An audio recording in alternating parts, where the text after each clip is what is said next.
I'm Kim Abraham. I've lived in New London for 18 years. I was born in Westerly and I grew up in Old Lyme. And then I came to New London to be part of the art community here. And I also practice yoga, so I practice yoga here as well. I guess you want to hear about my art. I work in acrylics and pastels. I really love working in pastels. Sometimes collage. People say my art is very colorful, and I'm not quite sure what style it's in because it's never been like qualified as a certain type of art or not. It's very expressive. I really enjoy making relationships between colors and it's really, for me, it's a lot about the process when I'm painting because I just enjoy putting paint down and putting other colors next to it and watching it vibrate.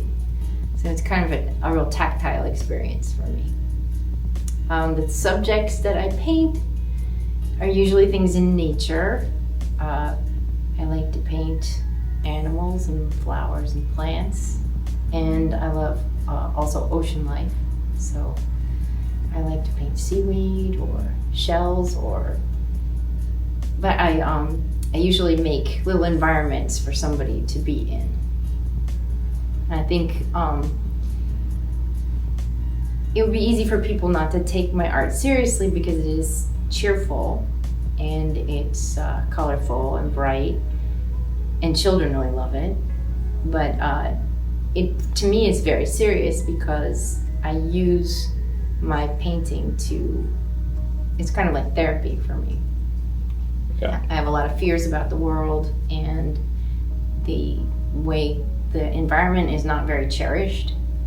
I'm terrified of plastics and chemicals and just the irreverence that people have for our natural materials and our habitat. So I try to paint what I'd like to see more of. Instead of focusing on the death and destruction and poisoning of everything, I try to focus on how it could be more beautiful. I mean, you see movies all the times about Armageddon, or you see superhero movies, which I enjoy, but the end of the superhero movie is always somebody standing in a pile of rubble.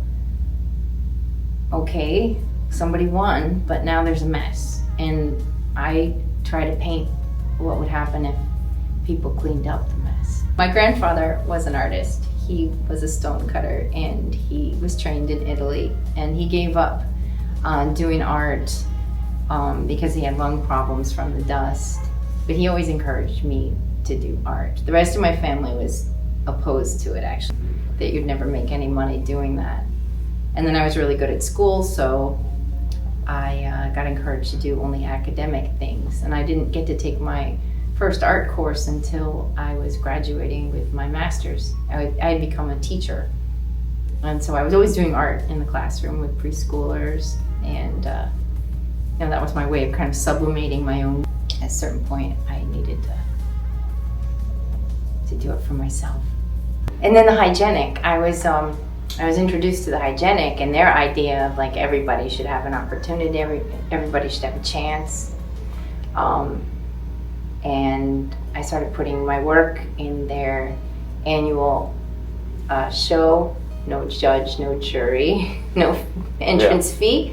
And then eventually I applied to become a hygienic resident. And by some miracle, I was allowed to live there for many years, and I was encouraged, and I received all kinds of training from fellow artists, and just that kind of fertile environment really got me established as being an artist as a lifestyle.